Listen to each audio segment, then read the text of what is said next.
Elliot Kotek for Celebs.com Beyond Cinema magazine. Oh my God, that accent. Thanks. Sorry. How's it going? Natalie Martinez, Anna Kendrick. Firstly, So congratulations. now she's your favorite in this. Yeah. I see what's gonna happen.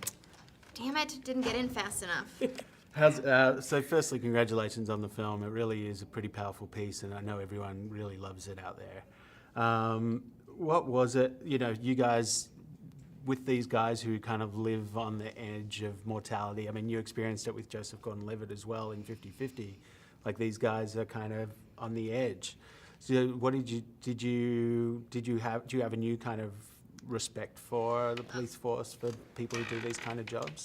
I mean, it's interesting. I think, with Joe and 50/50, when I meet him, I understand his situation. I understand that, before I, kind of fall for him, I understand what he's going through. And I think with Janet in End of Watch, I think she very naively thinks that dating a cop is like dating any other guy.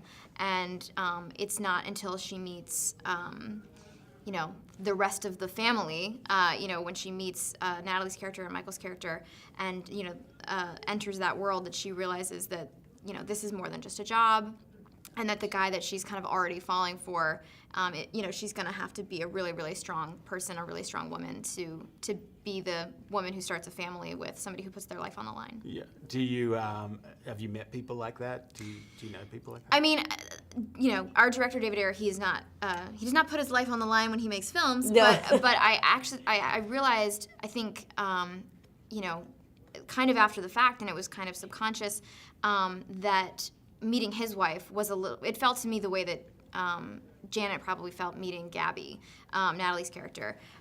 Just somebody where you think you're a strong person, you think you've got your stuff together, and you meet somebody like that, and you're like, okay, you're operating on another level. You're of like being a strong woman and holding down the fort and kind of running the show. So I think I accidentally learned a lot from her.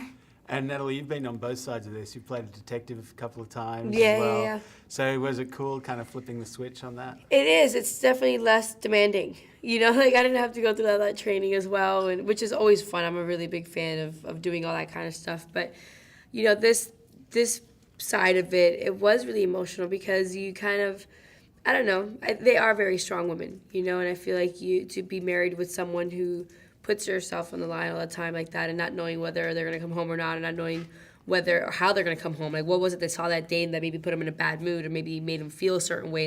And you have to kind of take that and turn it around for him and just be that bigger woman, that bigger person, to kind of take care of him now when he's done taking care of everybody.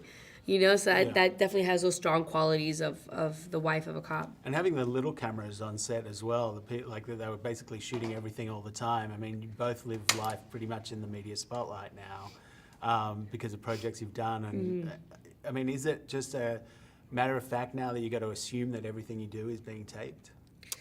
I think now too. Well, you know what? We live in an age right now where everything is taped. Like, if you go to a concert, some people there's no more lighters going up. There's iPhones, or BlackBerry flashes, and. But it's interesting because it's almost like it had the opposite effect because with this, it wasn't a feeling of like, oh, I might be being taped right now, and it just makes you want to go into your shell. It felt like. We never really knew if they were filming, if they weren't filming, so just for safety, we were just in character all the time. Yeah. And then when somebody would bring up a camera, and a camera that I as a character was supposed to be aware of, you just react as you would if I, Anna, knew I was being filmed, which is like, get the camera out of my face. Like, don't, what are you doing, So it was a really interesting environment, and it was a very freeing environment. It wasn't, in real life, that's like a horrible paranoia feeling, and this was a really lovely, open feeling. But just let you pay attention to what you wanted to do, like the characters, more than like reach your mark, you're in my light, you're doing this, you're doing like, all that was thrown out the window. This was not very traditional at all, so you just kind of had fun with it. It was like theater in the round. Yeah. It's very strange.